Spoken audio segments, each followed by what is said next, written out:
Hello everyone, welcome to the channel. My name is Shaneria and this is Talk and Crime. On this channel we do reaction videos. So if you like drama, if you like tea, heck, if you just like to hear somebody else's story, this is the channel for you. Let's, without further ado, get started on today's reaction video. Okay, I've decided it's finally time to tell the whole story of how I got shot when I was 15. So, just a disclaimer before we start, this is kind of a hard story for me to tell, as you can imagine, so just forgive me if I kind of skip around or forget parts and then go back to it. I just had like a lot of adrenaline at the time, and then parts of it I was unconscious, obviously, so it's a little bit difficult to tell. And then also this might require a few parts because it's a very long story. I'm going to start from the day before, the day of, and then go all the way through afterwards. So with that being said, here we go. So the story takes place on the last day of my 9th grade year in high school. So that day I had taken like a few finals, and my last final of the day was an algebra final. And I remember I got like a 67 or something on it, and I had went to volleyball practice and I saw my grade and I was like, what is this? Because I was an overachiever and I was not gonna have a B in my class. So I was super upset about that. I ended up leaving school early because you just kind of do that when it's your last day.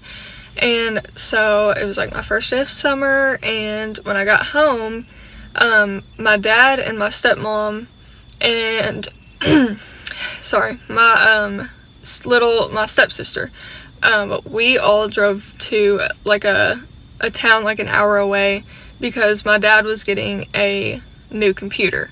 And so me, my stepmom, and my little sister, we went to like a museum while he went and got his computer. And so we didn't get back until like kind of late that night. We got home at probably like 9 something, maybe 10. And my dad was gonna like pay me to set up his computer. And so what happened was, sorry, I gotta breathe for a second. So he gave me the computer to like set up, and I was in bed, and I didn't like to sleep with pants on. That might be TMI, but it kind of matters for this story. So I just had like a t-shirt on, and then so my dad and my stepmom, keep in mind, see, this is the jumping around that I was talking about. Keep in mind, my little sister had been dropped off with her dad. So like we met him halfway back to like our town, and she got dropped off with her dad. So it was just my dad and my stepmom. They went to Walmart, and it was, you know, like 10:30 or something, and I was setting up the computer. And so when they left the garage door open, and honestly, it wasn't uncommon for us to like leave the garage door open and the doors unlocked and stuff, because you just never feel like that stuff is gonna happen to you. But anyways, so my dog, which she's like a little, maybe like 10-pound dog, we had her for like many years. So when she started like barking, but like I had never heard her bark like this before, like she was like going insane, I was like, that's weird. But also maybe like something just freaked her out and like they came back to get something, or I don't know. And so my dog was like freaking out. And so, okay, I get up. I gotta breathe. So I get up out of bed, and at the time I did not have a dresser yet, I want to say. And so I had like these plastic bins on the other side of my bed. And so I was laying on this side. I got up out of bed and I went around and I set my phone down on my bed, and I went to the plastic bin to get some shorts to put on to go out and like see what she was barking at. Well, before I could do any of that, I got around the bed, put my shorts on, and then I turn around and there is a man standing in my doorway. He has a ski mask on that was black, and it had like a skull on it. And he's literally pointing a gun straight at me. And I just remember being like, this kind of sounds like stupid, but I remember being like, is that my dad like pranking me or something? because it just doesn't feel real until it is real. And so I was just like, this can't be real right now. And so finally he talked, and he was like, I don't remember what he said about my phone, but he said something about my phone. Maybe I had it in my hand at this point, and he was like, put it down on the bed. And then he told me to sit down and put my hands up. And so obviously I did. He came and took my phone. I sat down like this on the floor, and I had already told myself to like memorize what he was wearing, because I knew I was going to have to like describe him later. And so he left out of the room. I was sitting there like this, and that's when I kind of processed the whole thing. Like, okay, this is really happening right now. Like, what do I do? And so I remember just sitting there and being like, what now?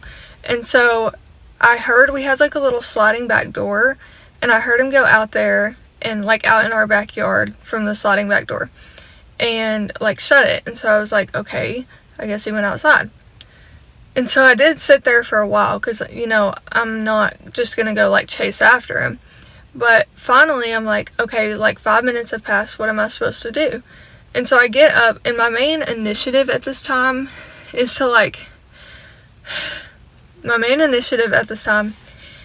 to, like, go find something to call 911 or contact somebody or something. So I'm looking for, like, I know we don't have a home phone, but I'm looking for, like, an extra phone or, like, a computer, which, like I said, I had just set up my dad's new computer, so I knew he had that. Well, then when I was going back out into the living room, he came back in, and we met again, like, in my living room. And this is a point where I'm just kind of like, okay, what do you want? You can have whatever you want. I'll tell you where stuff is. You can, you know, whatever. And he's like, he's just like acting really, really weird. Like asking me weird questions. He was like, he seemed nervous. And obviously I knew that he was on some kind of drugs at this point, because he was kind of like acting a little psycho. And so I remember kind of being like, okay, I don't think this guy is, and this sounds really bad, but I was like, I don't think this guy is like for real at this point. Like, I don't think he would really do anything to me, if that makes sense. And well, I was wrong. Anyways, so okay, I hate to do this to y'all, but it is getting dark, so we're going to pick the rest of the story up at part 2.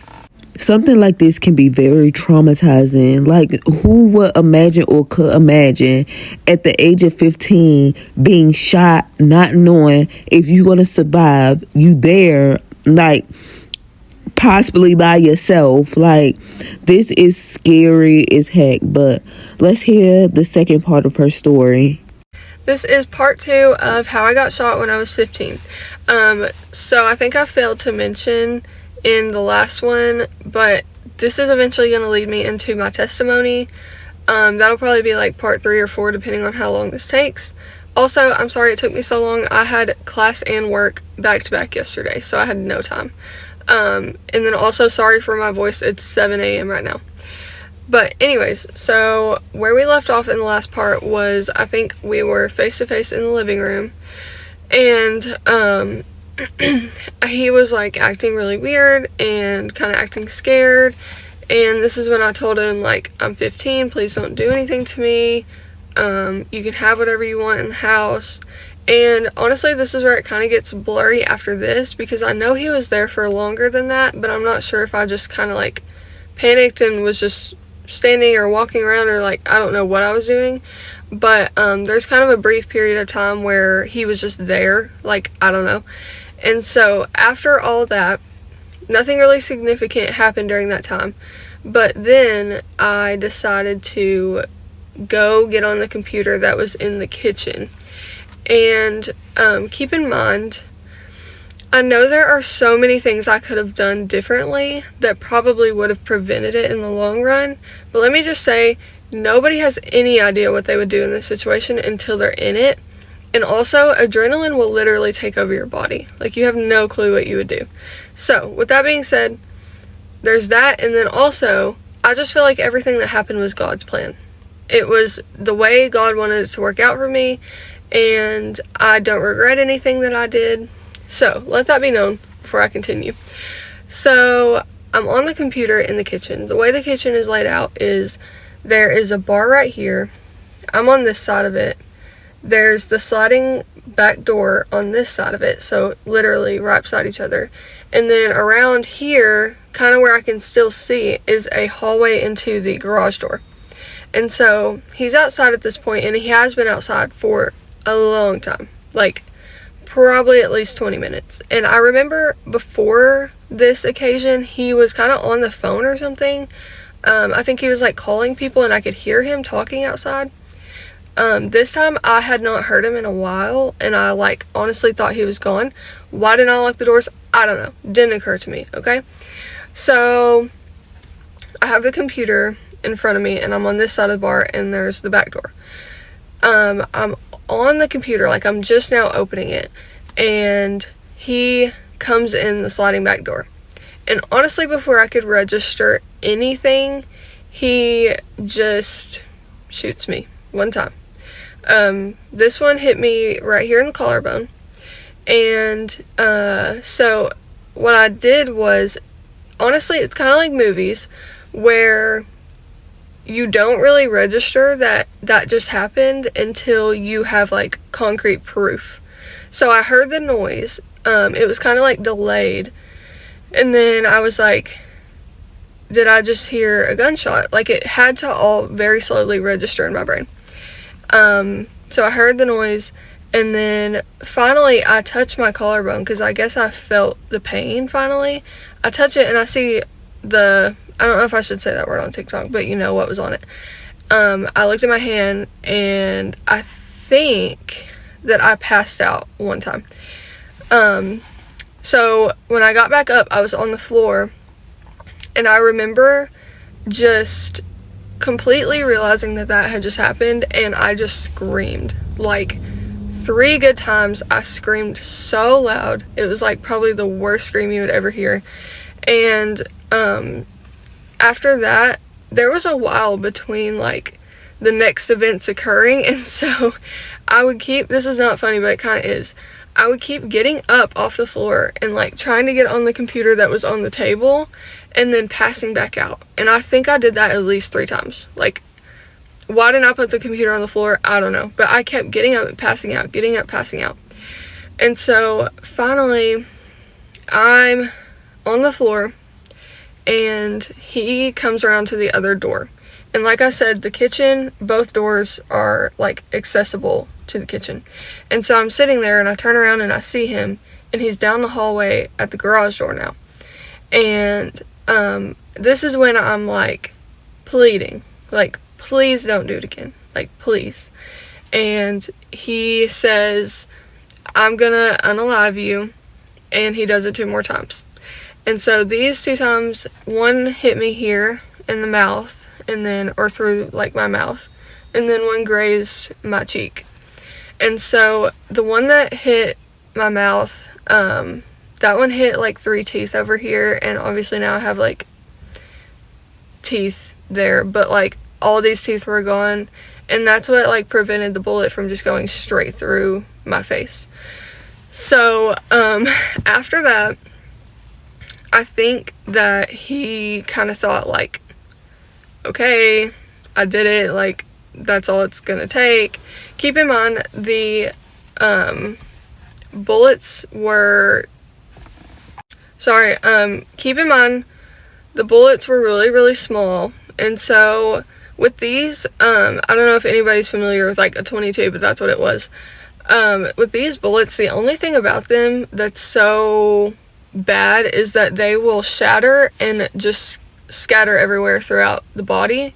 And that's like kind of dangerous, because if it hits anything big, it's gonna do damage. And so I still have, to this day, I have bullet fragments in my neck and my face and my, all down here, like in my back. So anyways, I'm off topic, but after that is when I kind of just lost like my strength. I couldn't talk, obviously my face felt crazy. Like, I really couldn't even register what just happened. And so I finally get the computer down onto the floor. And I actually did end up, like, I literally logged into Instagram because this wasn't an Apple computer. It was, like, some different computer. So I couldn't just, like, text somebody on it. I literally logged into Instagram and DM'd my boyfriend at the time and told him to call 911. And thinking back on that, that is literally, like, bone chilling because I sat there and I said, I don't remember exactly what I typed, but I was like, there's someone in my house, he has a gun. I forgot not to say that word, sorry. And call 911. And I remember I had touched myself and there was BLOD on the computer. I don't know what words I can say on TikTok. And it was just disturbing, honestly. But after all that, I kind of just laid there and I waited a while for someone to come home and find me. And I'm gonna stop there. I'm already at 7 minutes, so I'll pick it up at part 3. But at first it just seemed like he randomly watched the house and made sure that everybody else was gone. But then at the same time, it just seemed like he just went into a random house. Like, who would still be there, like, trying to rob or steal? Like, why was he still there is so weird. And it just seems like he was nervous but wanted to go in and do it. Like, I could never imagine a 15-year-old, but a grown adult would probably not know what they're going to do next or don't have any idea. Like, when you're placed in a situation, you don't know what to do at the end of the day, especially if you have not been through it before. Oh my God, he literally shot her. Like, why was he even still there in the first place, coming back and forth in and out the house? He had to be young. Might not have been young, like, but God was with her. God was definitely with her. Part 3 of how I got shot when I was 15. So I think in this part, what we're going to do is kind of dive into more of, like, the details of the situation. And obviously in the last part, if you didn't go watch that, go watch it. I described what the events were that led up to me actually getting shot. Now we're going to talk about kind of the aftermath as well as, like, what it was like to be shot, because I know a lot of people have that question. So I know I kind of touched on this in the last video, but I feel like with all the adrenaline I had going, I just kind of didn't register at first that it had happened, and that was with the first time, which was in my collarbone. It took me a little bit to actually feel the pain, but I think me freaking out and screaming was more a result of, like, the shock of knowing it just happened. And so after the second 2 times, obviously I'd had time to register it, and I was starting to feel it. So the best way that I can describe being shot, and I don't know if everyone's gonna, like, understand this, I don't know if anyone's, like, experienced this, but if you ever have had, like, you turn your neck way too fast and you get a crick in your neck, it's kind of similar to, like, sleeping the wrong way and you wake up with a crick in your neck, except it's just very sudden. Like, you kind of pinch a nerve or something. I'm not sure what that is, but, like, when I did that the first time after this happened to me, it literally gave me a flashback because it felt so similar. So if you've ever, like, turned your neck and it, like, burns really bad and it's like a shock almost, that's similar to what it feels like in my opinion.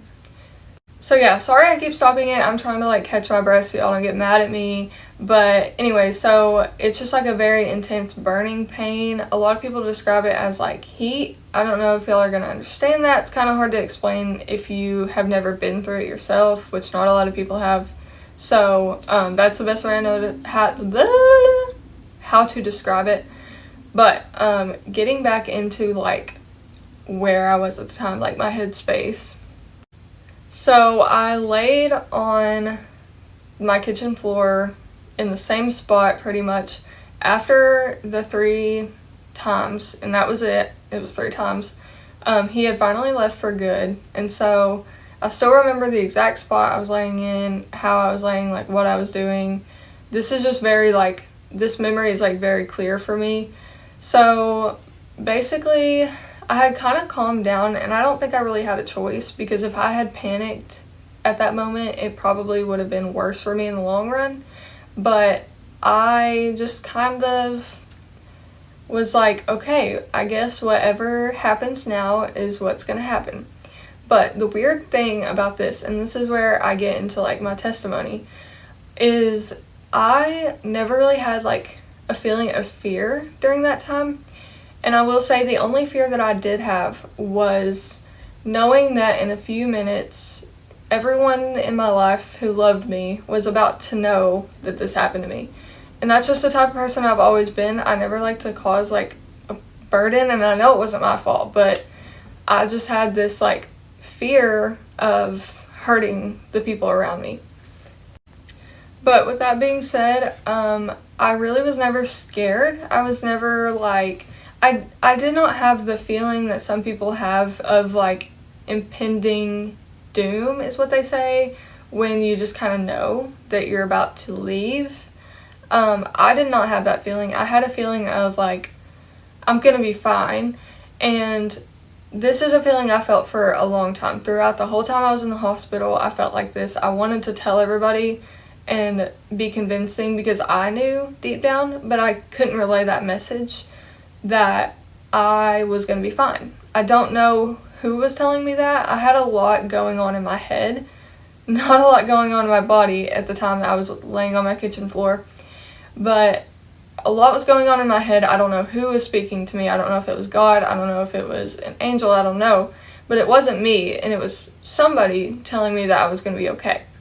And so from that point on, I knew I was going to be fine. I just had to deal with the recovery and like getting better, and you know, dealing with all the things, all the operations and things that they had to do after that. So that's where I really feel like God spoke to me and was there for me and just made it known to me that I didn't need to worry. And I think things could have been a lot different if I didn't have that feeling, if I didn't have God. I mean, I think I probably would have panicked. I probably would have been super sad and just had a really hard time, honestly, from that point on in the hospital. But I was pretty much in good spirits the whole time. And with that, all that being said, that will lead me into when they found me. Actually, I am going to go ahead and talk about when they found me, but I'm going to go into the ambulance and the hospital and all that in the next video, because I think that will probably take way too long. But, okay, so I was laying there for a good, and it's so hard to estimate this, but probably 20 to 30 minutes. It felt like a while to me, but it could have been like 10 minutes, and I'm just over exaggerating because it felt like forever. However long it was, I waited and I waited, and then I hear the car pull up. And keep in mind, I'm conscious this whole time. I had never went out of consciousness after the whole thing. So I heard the car pull up, and I kind of just looked over to see them come in, and I couldn't talk, but I could like wave or whatever. Well, my dad comes in, and he actually put groceries on the ground and didn't see me, and I couldn't say anything. And he went back and got more groceries and like just completely did not notice me. And then he came back with the next set of groceries, and he saw me. And I think with like the initial shock, he kind of thought that I had just maybe like cut myself, fell, hit my head. I don't think I lost a ton of the B word, but I think it was just kind of hard to tell what had happened for him. And so he was asking me like what happened, and I couldn't speak for some reason, but he kind of got over me, and I was able to say just the words, "He shot me." And I know that didn't make any sense, but I think it kind of got the point across, and that's about all I could say. And of course he's like, who, what, like confused as anyone would be.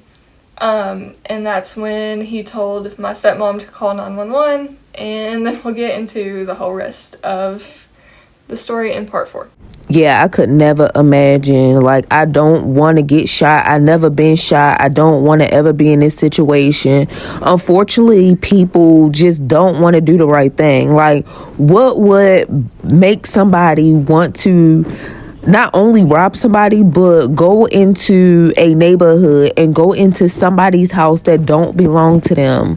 Like, this is scary. This world is just scary, and it's just so much that be going on that you never know what could happen to you.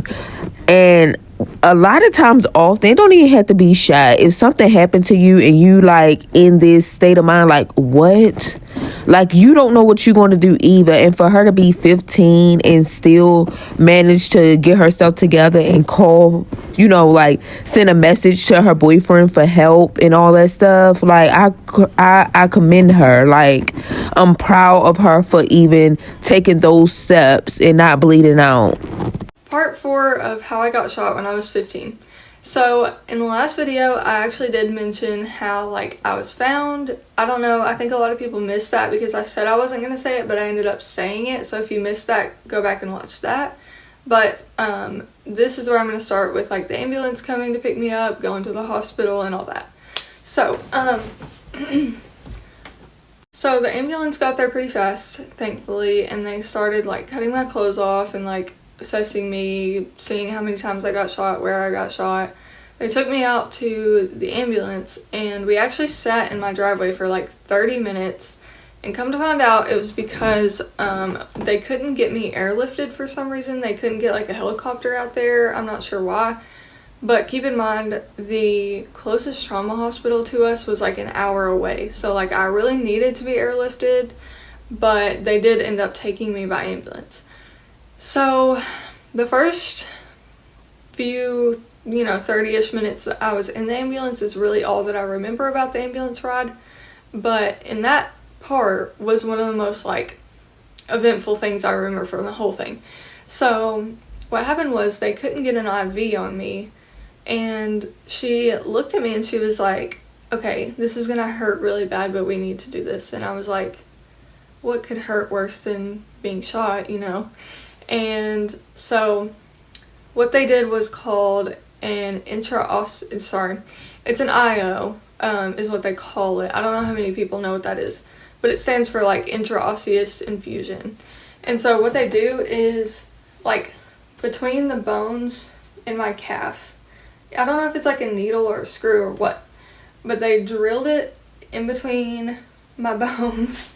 And at first I was kind of like, okay, that didn't hurt that bad, like, she was kind of over exaggerating.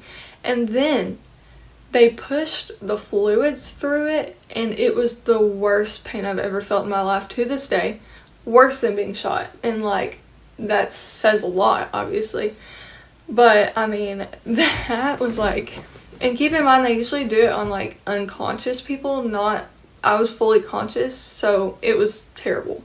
But that's just a little fun fact about the whole thing, because I just think that's crazy that like that hurt worse than what I just went through.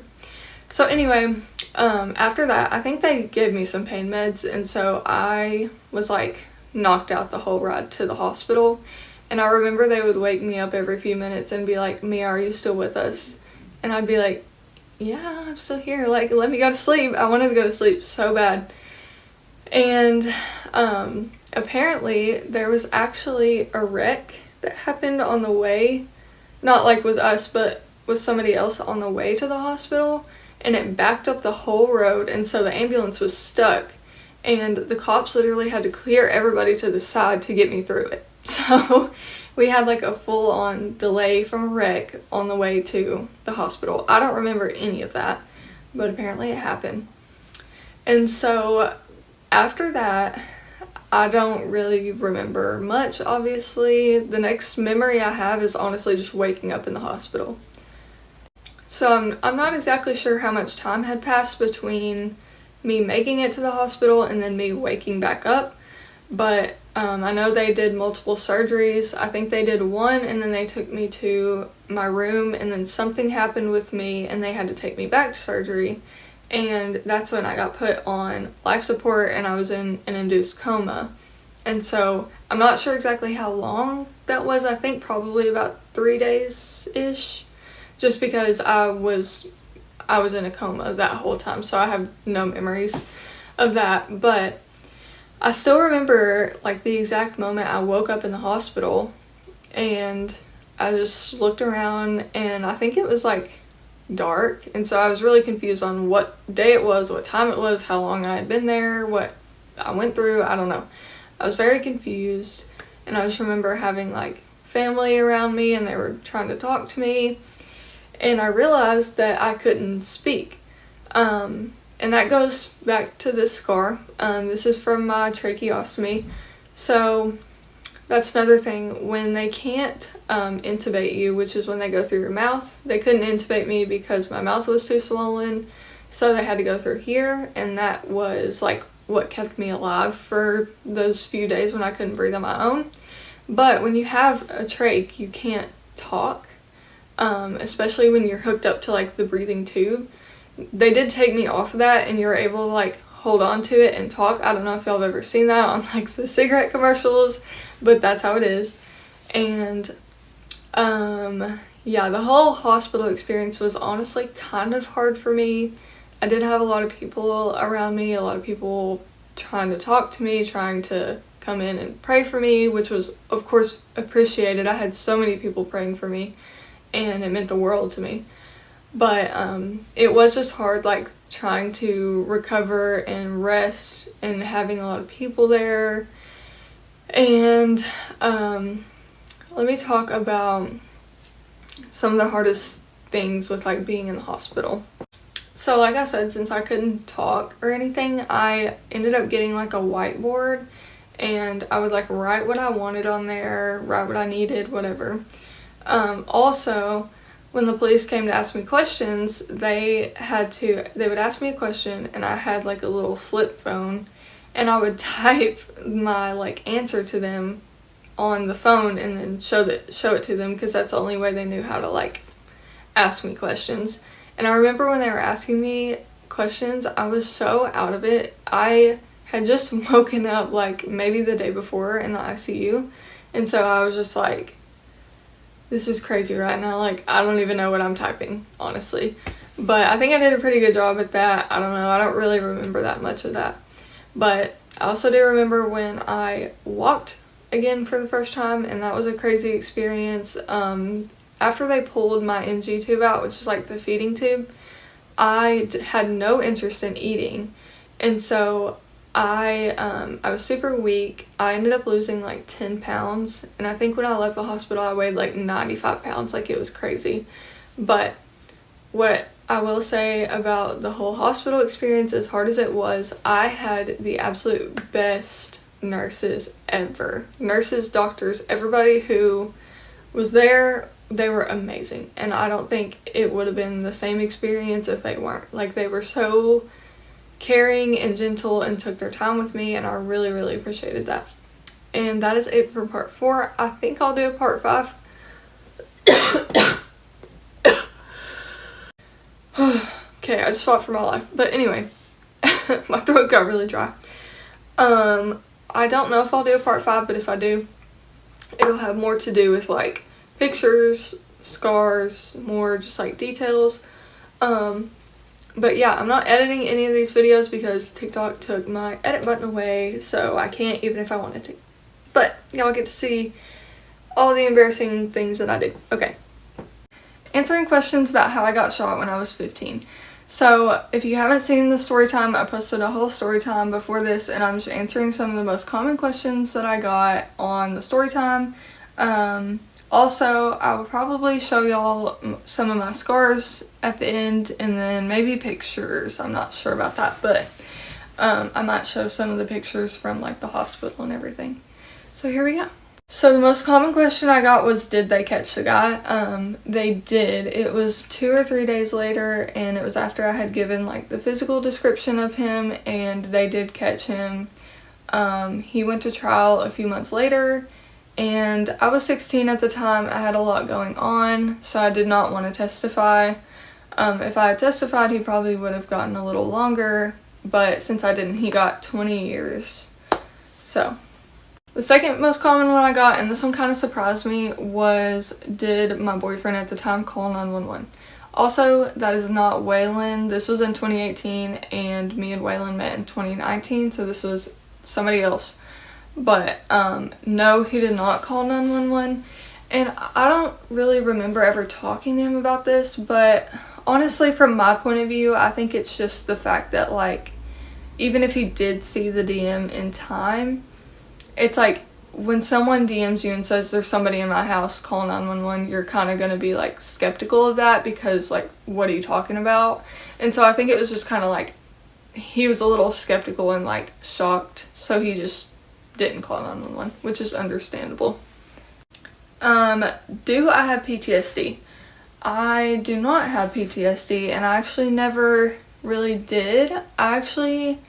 When I got out of the hospital, I went straight back to the house that it happened in, and nothing ever really happened.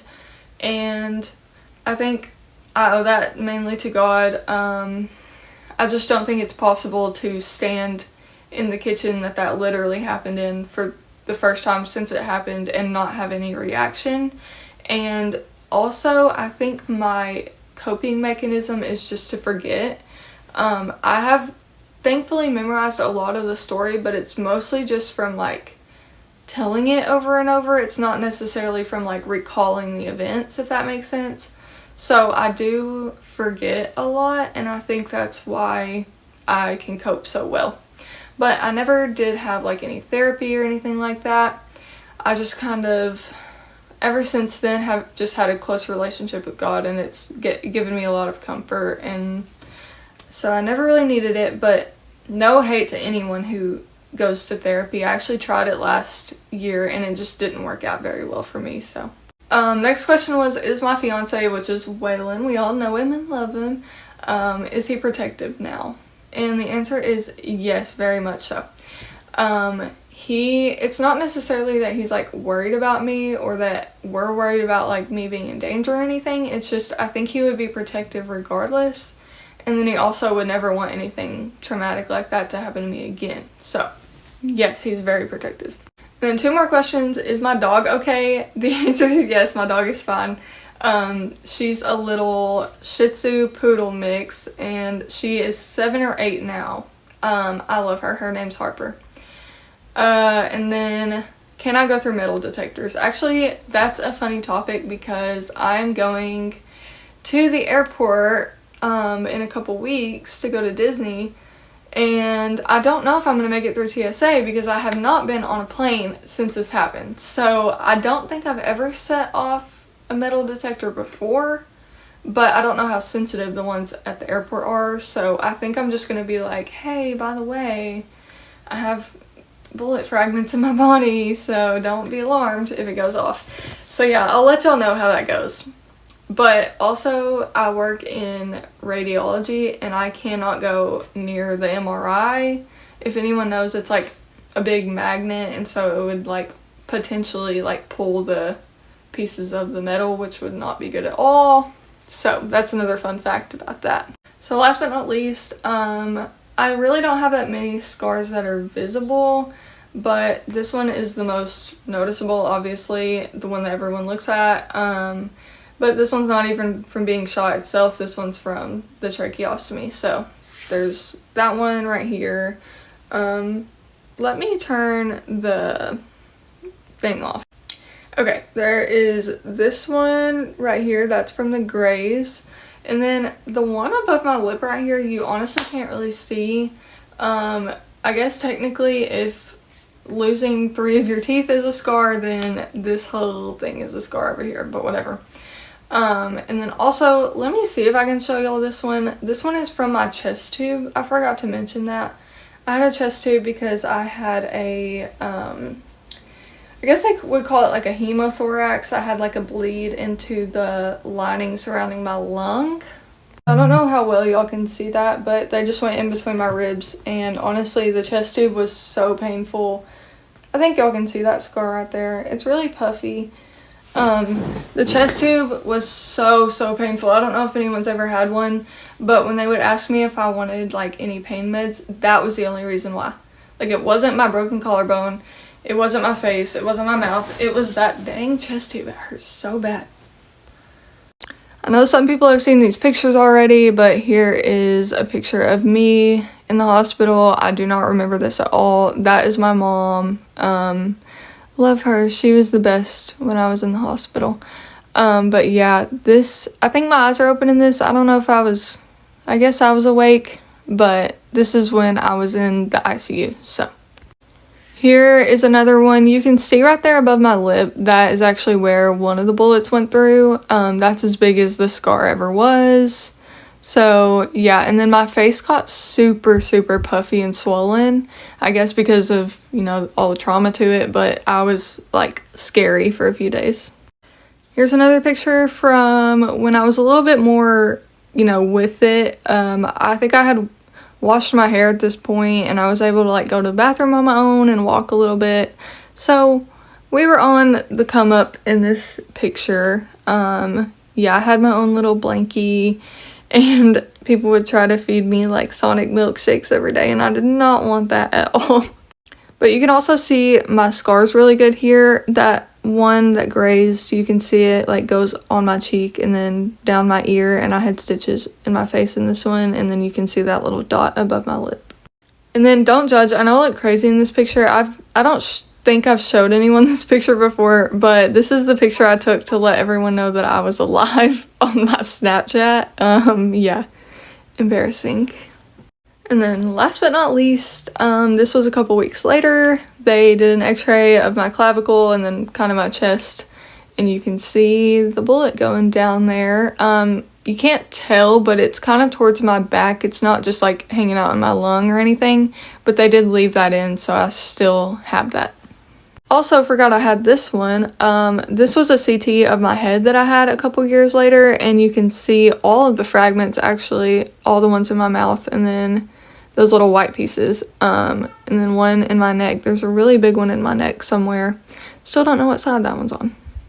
But on a serious note, thank y'all for being so sweet and so patient with me. I know it was not the best format and best layout, but I did do the best I could with what I had. And yeah, if y'all have any takeaway from this, just let it be not to let something this significant happen in your life before you put your full trust in God. Things like this really do make you realize that worldly things do not matter that much, and I have had that view of life ever since then. So just put all of your faith in God and things will go your way, I promise. I'm definitely a firm believer things happen for a reason. I just hate when people have to go through these things, especially being at home alone, being 15, being by yourself, trying to figure out what to do next, and it just, your mind is just cloudy. You don't want to lose yourself, and at the same time, you don't want the people that love you to lose you also. So you just stuck in this thing all alone, all by yourself when things like this happen. And oh my God, like I just can't imagine being in a situation like this and just knowing exactly what to do. I know I always been told before, like if you was to get attacked or like get shot, to pretend like you deceased, but it's a lot of people that have, and then the people just still come up and shoot them to confirm that they're passed away. And so you never know what to do, how to do it, or what's the proper way to survive, especially when someone broke in your home, a place that's supposed to protect you, keep you safe.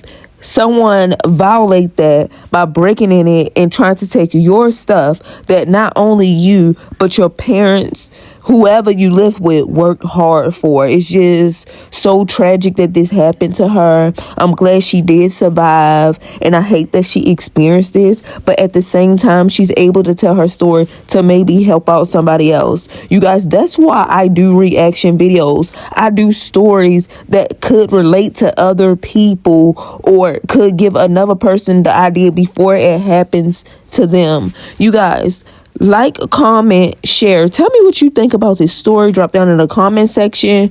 Don't forget to hype me up. And if you're new here or returning, watching, and you haven't subscribed, hit that subscribe button. Join the family. At times, I be actually on here myself. And then sometimes I do videos like this where I'm just talking. So you guys, if you like drama, if you like tea, heck, if you just like to hear somebody else's story, this is the channel for you. Hit that subscribe button. And if you're returning, I really appreciate you guys. Like, hype me up, comment if you haven't subscribed. What you waiting for? I hope you all have a blessed day. Peace.